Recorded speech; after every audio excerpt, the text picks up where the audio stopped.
ಆಗಿರುವಂತಹ ದಿಲೀಪ್ ಗೌಡ ಅವರು ಜಾಯ್ನ್ ಆಗಿದ್ದಾರೆ. ಸ್ವಾಗತ ಸರ್ ನಿಮಗೆ. ನಮಸ್ತೆ. ಈಗ ಜಗದೀಶ್ ಸರ್, ವಿಪಕ್ಷಗಳು ಇದನ್ನ ವಿರೋಧ ಮಾಡೋದ್ರ ಬದಲು ನಮಗೊಂದು ತುಂಬಾ ಟ್ರಾನ್ಸ್ಫರ್ ಆಗಿರೋ ವ್ಯವಸ್ಥೆ ಬೇಕಪ್ಪ ಅಂತ ಯಾಕೆ ಬೇಡಿಕೆ ಇಡೋದಕ್ಕಾಗ್ತಾ ಇಲ್ಲ? ಬಿಜೆಪಿ ಅವ್ರು ಹೇಳೋದೇನಂತಂದ್ರೆ ನಾವು ಏನೇ ಮಾಡಿದ್ರು ಕೂಡ ನೋಡಿ ಯಾರು ಅಕ್ರಮ ವಲಸಿಗರಿದ್ದಾರೆ ಅವ್ರನ್ನ ಆಚೆ ಹಾಕ್ತಾ ಇದೀವಿ ನಾವು ಅಂತ ಬಿಜೆಪಿ ಹೇಳುತ್ತೆ.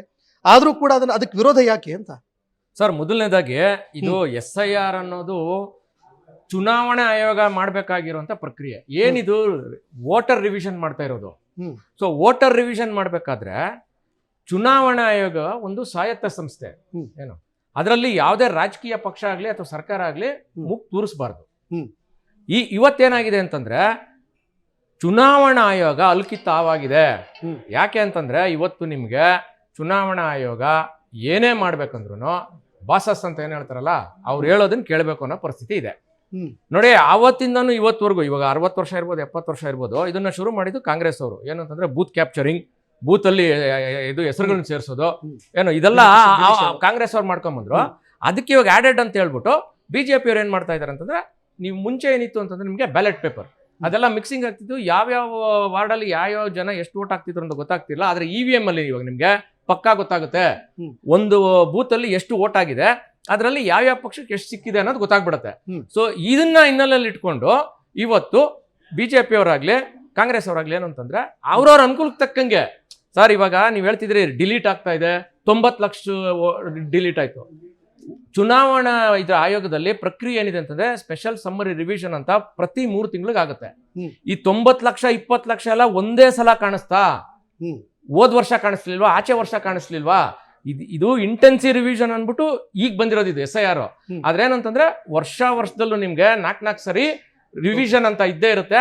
ಆ ರಿವಿಷನ್ ನೋಡ್ದಿರಾ ಇದು ಏಕಾಏಕಿ ಕಿತ್ತಾಕೋದು ತಪ್ಪು. ಮತ್ತೆ ಚುನಾವಣಾ ಆಯೋಗ ಸ್ವಾತಂತ್ರ್ಯವಾಗಿ ಕೆಲಸ ಮಾಡ್ತಿಲ್ಲ ಅನ್ನೋದಕ್ಕೆ 27 ಲಕ್ಷ ಜನ ಏನು ವೋಟರ್ಸ್ ಪಶ್ಚಿಮ ಬಂಗಾಳದಲ್ಲಿ ನಾವು ವೋಟರ್ ಇದ್ದೀವಿ, ನಮ್ಮ ಹಕ್ಕನ್ನ ನೀವು ಕೊಡಬೇಕು ಅಂತ ಕೇಳಿದ್ದಕ್ಕೆ ಕೇವಲ ಒಂದು ಸುಮಾರು 1900 ಜನ ಕೊಟ್ಟಿದ್ದಾರೆ. ಇದು ಯಾಕಾಯ್ತು ಅಂತಂದ್ರೆ ಎಲೆಕ್ಷನ್ ಟೈಮಲ್ಲಿ ನೀವು ಹೇಳ್ದಂಗೆ ಹೋಗೋದಂತಲ್ಲ, ಇದು ರೆಗ್ಯುಲರ್ ಆಗಿ ಮಾಡ್ಬೇಕಾಗಿರೋ ಪ್ರೊಸೆಸ್ ಇದು. ಮತ್ತೆ ಯಾವುದೇ ಒಂದು ಮತದಾರ, ನೀವು ಹೇಳ್ದಂಗೆ ಮತದಾರರ ಏನದೊಂದು ಪ್ರೊಸೆಸ್ ಇದೆಯಲ್ಲ ಅದರಿಂದ ಹೊರಗಿಡಬಾರ್ದು ಅನ್ನೋ ಒಂದು ಆಶಯ ಆಯ್ತು ಅಂತಂದ್ರೆ ಚುನಾವಣಾ ಆಯೋಗದವರು ಖಂಡಿತವಾಗ್ಲೂ ಇವಾಗ ಕರ್ನಾಟಕದಲ್ಲಿ ಏನು SIR ಆಗ್ತಿದ್ದಲ್ಲ ಸರ್, ಇದನ್ನೆಲ್ಲ ದಯವಿಟ್ಟು ಗಮನಕ್ಕೆ ತಗೋಬೇಕು, ತಗೊಂಡು ಇದನ್ನ ಮಾಡ್ಬೇಕಾಗತ್ತೆ. ಜೊತೆಗೆ ಇನ್ನೊಂದೇನಂತಂದ್ರೆ ನಾನು ಹೇಳ್ತಾ ಇದ್ದೀನಿ, BLOಗಳು ಅಂತ ಏನು ಅಪಾಯಿಂಟ್ಮೆಂಟ್ ಆಗುತ್ತಲ್ಲ, ಅವರು ಇದು ಪರಿಣಾಮಕಾರಿಯಾಗಿ ಮಾಡಕ್ ಆಗ್ತಾ ಇಲ್ಲ. ಇದು ಯಾಕೆ ಅಂತಂದ್ರೆ ಬೆಂಗಳೂರು ಅಂತ ನಗರದಲ್ಲಿ ನಿಮ್ಗೆ ಯಾವುದೇ ಬಿಲ್ಡಿಂಗ್ ತಗೊಳ್ಳಿ 3 ಅಂತಸ್ತು 4 ಅಂತಸ್ತು ಅಂತ ಬಿಲ್ಡಿಂಗ್ಗಳಿದಾವೆ. ಸೊ BLOಗಳು 10 ಇಳಿದು ಮಾಡೋ ಅಂತ ಕೆಲಸಗಳು ಆಗ್ತಾ ಇಲ್ಲ ಅದು. ಸೊ ಹಾಗಾಗಿ ಇದನ್ನೆಲ್ಲ ನ್ಯೂನತೆಗಳಿದೆ. ಇದು ಇವಾಗ ಇವರು ಬಿಜೆಪಿ ಅವ್ರು ತಪ್ಪು ಮಾಡಿದ್ರು, ಕಾಂಗ್ರೆಸ್ ಅವ್ರು ತಪ್ಪು ಮಾಡಿದ್ರು, ಅವ್ರು ಮಾಡಿದ್ರು ಇವ್ರು ಮಾಡೋದು ಅಂತಲ್ಲ. ಚುನಾವಣಾ ಆಯೋಗ ಆ ನ್ಯೂನ್ಯತೆಗಳನ್ನ ಇಟ್ಟು ಅಧಿವೇಶನದಲ್ಲಿ ಚರ್ಚೆ ಮಾಡಬಹುದಲ್ಲ ಸರ್? ಇಲ್ಲ ಸರ್, ಅಧಿವೇಶನಕ್ಕೆ ಬೇಕಾಗಿಲ್ಲ ಸರ್. ಇದು ನಾನು ಹೇಳ್ತಿರೋದು ಚುನಾವಣಾ ಆಯೋಗ ಇದನ್ನೆಲ್ಲ ಸರಿ ಮಾಡ್ಕೋಬೇಕು ಅಂತ ಹೇಳ್ತಿರೋದು. ಸರ್ಕಾರ ಇವಾಗ BLOಗಳನ್ನ ಅಪಾಯಿಂಟ್ಮೆಂಟ್ ಮಾಡ್ಬೇಕು, ಸರ್ಕಾರ ಸ್ಟಾಫ್ ಕೊಡ್ತಾರೆ. ಇದನ್ನ ಉಪಯೋಗಿಸ್ಕೊಬೇಕಾಗಿದೆ ಅಂದ್ರೆ ಚುನಾವಣಾ ಆಯೋಗ. ಚುನಾವಣಾ ಆಯೋಗ ಇದನ್ನೆಲ್ಲ ನ್ಯಾಯವಾಗಿ ಉಪಯೋಗಿಸ್ಕೊಂತ ಇಲ್ಲ, ಪರಿಣಾಮಕಾರಿಯಾಗಿ ಉಪಯೋಗಿಸ್ಕೊಂತ ಇಲ್ಲ. ಹಾಗಾಗಿ ಏನಾಗ್ತಾ ಇದೆ, ಇದೆಲ್ಲ ಪೈಲಪ್ ಆಗಿದೆ. ಇದಕ್ಕೆ ಯಾಕೆ ಒಂದು ಉದಾಹರಣೆ ಕೊಡ್ತೀನಿ ಕೇಳಿ. ಡೆತ್ ಕೇಸ್ಗಳು ಇವಾಗ ಕೊಡ್ತಾರೆ ಲಿಸ್ಟ್. 90 ಲಕ್ಷದಲ್ಲಿ 90 ಲಕ್ಷನೂ ಯಾರೋ ವಲಸಿಗರಲ್ಲ ಅಥವಾ ಬೇರೆ ದೇಶದಿಂದ ಬಂದಿರೋರು ಅಂತಲ್ಲ. ಅದರಲ್ಲಿ ರೀಸನ್ಸ್ ಅಂತ ಇರುತ್ತೆ, ರೀಸನ್ ಫಾರ್ ಡಿಲಿಷನ್. ಅದರಲ್ಲಿ ಏನೋ ಡೆತ್ ಅಂತ ಇರುತ್ತೆ, ಇಲ್ಲ ಅಂತಂದ್ರೆ ಟ್ರಾನ್ಸ್ಫರ್ ಅಂತ ಇರುತ್ತೆ. ಸರ್ ಇವತ್ತಿಗೂ ನೀವು ಕರ್ನಾಟಕದ ಏನು ವೋಟರ್ ಲಿಸ್ಟ್ ಇದೆಯಲ್ಲ ತಗೊಂಡು ನೋಡಿ, 5 ವರ್ಷ 6 ವರ್ಷ 8 ವರ್ಷ ಆಗಿದೆ, ಸತ್ತವ್ರದ್ದು ಹೆಸರು ತೆಗ್ದಿಲ್ಲ.